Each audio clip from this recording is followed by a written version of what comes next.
Hello again, everybody. This is Scott, Comic Book Hangover, with another new comic book haul video. First, I want to apologize for my voice. It may be a little scratchy in this one. I've been fighting a bit of a cold or something. I don't know. Something's going around. Ever since the weather changed here in Michigan and it started getting cold, my voice has been kind of funky. But that aside, we're going to jump into the videos or the books that I picked up this week, starting with reprints, and then I'm going to go do the various the few different publishers that I picked up this week, and wrap it up with the Marvels or not the Marvel zombies of this week. It's just going to be zombie variant covers. So first off, I grabbed from DC the DC Dollar Comics Batman number 497. This is the Nightfall storyline. This is the legendary issue where Bane breaks the bat. Now, this one was released specifically this week because of another book that I picked up that we'll get to in a minute. But this is the book where, as it says, as it shows. And this is also one of the few DC Dollar comics where they published the original cover almost in its entirety. I think the original one, there was a Tyrannosaurus in the back cave back there. But regardless, it's still a great issue to have. I like the sort of the modifications that they did on the cover, so DC is finally getting on the right path for these. With Marvel reprints, grabbed their releases this week for True Believers, X-Men, first appearance of Jubilee. It's a book I've never had, but now I've got a reprint, and I'm totally okay with that. And I think this was an X Factor book. I don't know why they didn't put the X Factor logo on it, because it looks kind of out of place, that X-Men logo on this book. But regardless, the first appearance of Richter, character I'm not too familiar with, but this is the one that I will be reading. I'm actually going to be reading both of these. I love these reprints. And finally, from Marvel, this week's Marvel Tales. I'm a huge Ghost Rider fan, so there's no way I was going to pass up on this. Now, I have all these books. The books that are in here, I have them all individually. The one from the original Ghost Rider series, I've got the original book. I've got the original Ghost Rider Rides Again reprint, as well as the Essential Ghost Rider volumes. So some of these books I have multiple printings of, but it's Ghost Rider. I gotta support Ghost Rider now that they're actually getting a regular, real Ghost Rider series out, and that cover is awesome. I love that cover. I would have loved to have gotten the variant, the Virgin variant, but you know what? End of the day, I don't want to pay that much money for it, so I'm totally okay with having that. So, with the regular non-reprint books I picked up this week, from Boom Studios, I got Once and Future, number 3. Great series. I think this is now a mini-series, unless it was and I just kind of missed it. But it's a mini-series now, so only a few more issues to go with this one. But it's actually... I kind of figured it would be one of those books I'd get the first issue because there's a lot of hype around it, and then I would slowly lose interest in it. About issue 2 or 3, I would drop it and just have no interest in getting it anymore. But as it turns out, I'm really enjoying this book, so I'm going to get the entire run. It's Kieron Gillen, and I had to had to say, he doesn't disappoint. Unfortunately, the artist on here is not one of my favorite people. This is an individual that on Twitter is kind of a jerk, but good artist, great book. I'm not gonna discount the great story because one of the creators on it is an ass. So there you go, great book, excellent book series. Next one, also from Boom Studios. I love this cover. For a regular non-variant cover, this was really well done. Something is Killing the Children at number 2. This is another one that I thought I'd grab the first issue because of all the hype over it, and I love the cover. Thought, what the heck, I will grab the first issue, but I'm probably not going to have much interest in it. Second issue just came out this week. I figured I'd check it out. Why not? Read it, and I think this is an ongoing series. There's nothing that indicating that this is going to be a mini-series, but this is really, especially with this issue here, the gal here, she's got some weird eyes. She carries this octopus plush around with her, and in this issue here, not only are you introduced to the octopus plush, but you're also introduced to the fact that it's more than just an octopus plush. There's more to this girl than we're seeing on the surface, and this book really intrigues me. It's one that's probably going to be just like Once and Future. They're probably going to get option for TV show or movie or whatever. That doesn't matter. These are definitely books definitely to check out, especially if you're interested in the King Arthur mythos and would like to see something different done with it. Once and Future is definitely for you. If you're looking for sort of an uncomfortable horror series, this is the one to get. Definitely get. Great books, great writing, and yeah, the art is really well done as well on both of them. So I definitely recommend those, especially this time of year. Something really different. Boom Studios is knocking it out of the park with those books, and the creative teams, excellent work, people. From DC, I grabbed the first of the Tales from the Dark Multiverse, Batman Nightfall. Now this was a thicker book. You can kind of see where it's a little bit thicker there. It was a $7.99 book or something like that. But it's it picks up after the Batman Getting Broken issue, the 497. In the original story, Batman picks Azrael, Jean-Paul something, I can't remember the guy's name. It's been so long. But picks him to take over the mantle of the Bat while he's recovering from having his back broken because comic books. In the original run, Batman eventually gets the mantle of the Bat back. In this version, he does not. Azrael Batman becomes Saint Batman, which is what it says right there, all hail Saint Batman. And he takes over Gotham. He basically burns it to the ground and then has it rebuild in his image. And what he does to Bruce Wayne in this, in order to keep him from taking over the mantle of the Bat, is beyond the pale. Not something I expected to see. The ending of it, also not something I expected.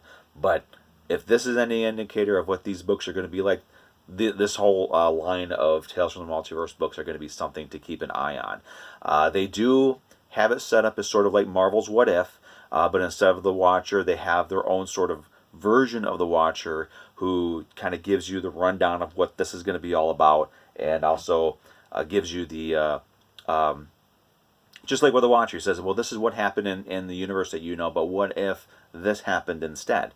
So if you're a fan of What If and you're a fan of Elseworlds books, this is definitely something to check out. Very, very well done. Very well done. All right, so now with Marvel, continuing with the Contagion series, Contagion number 3 of 5, still a series that every time I read it, I want to just get some hand sanitizer because this virus is, it's just creepy. So we've got more heroes lost.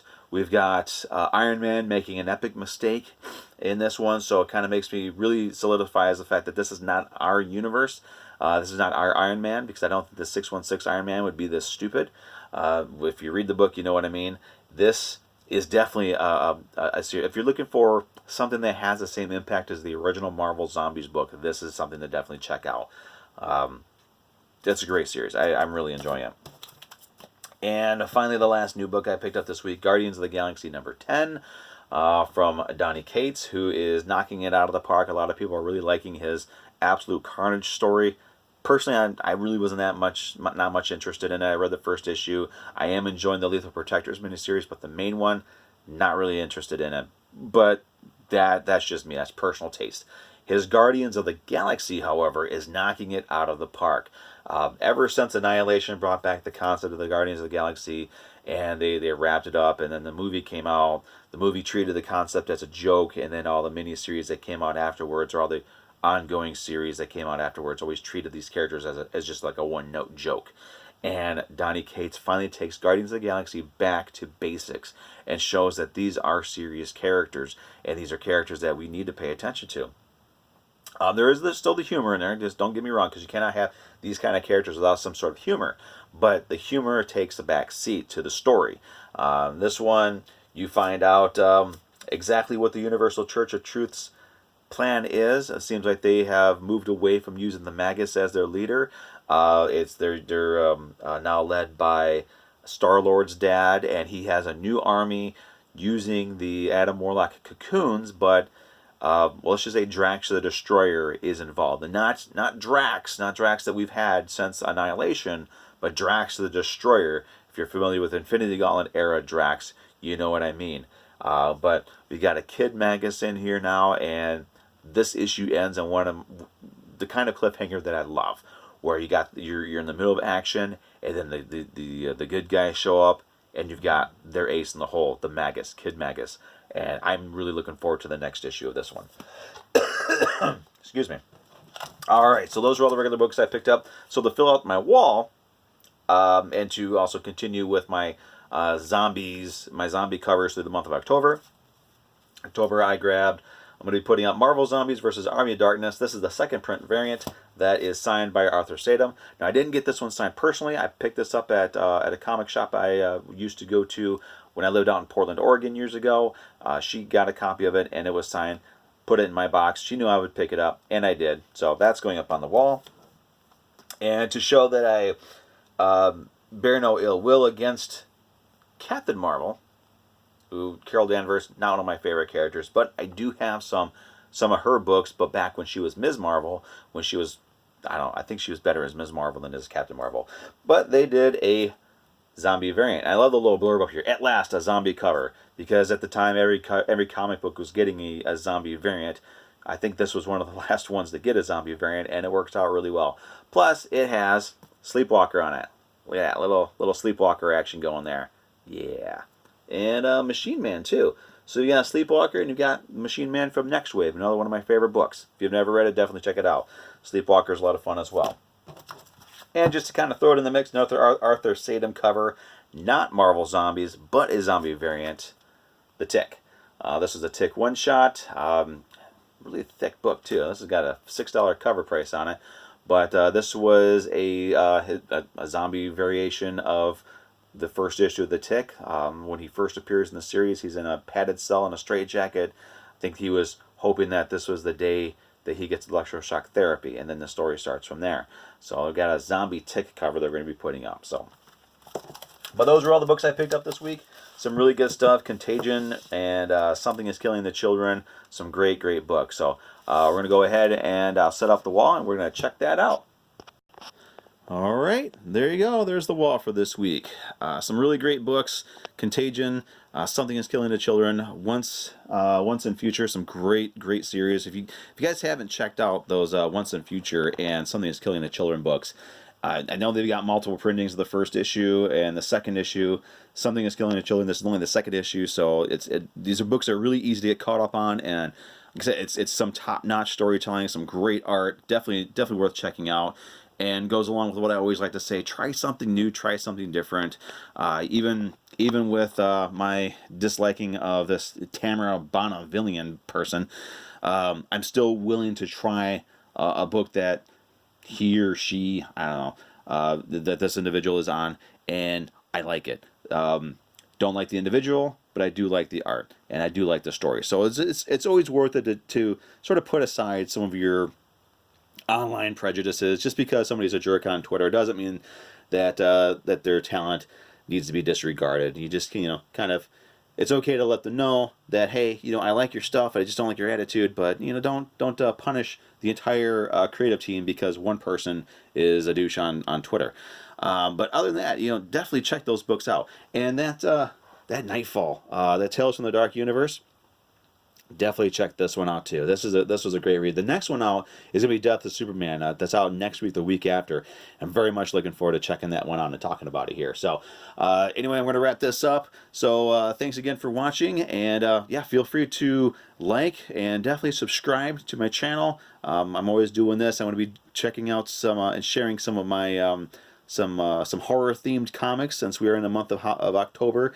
I figure, why not? I got a lot of horror comics, and kind of share them with everybody, see if we can get some conversation started. So like, share, subscribe, and we will see you next week.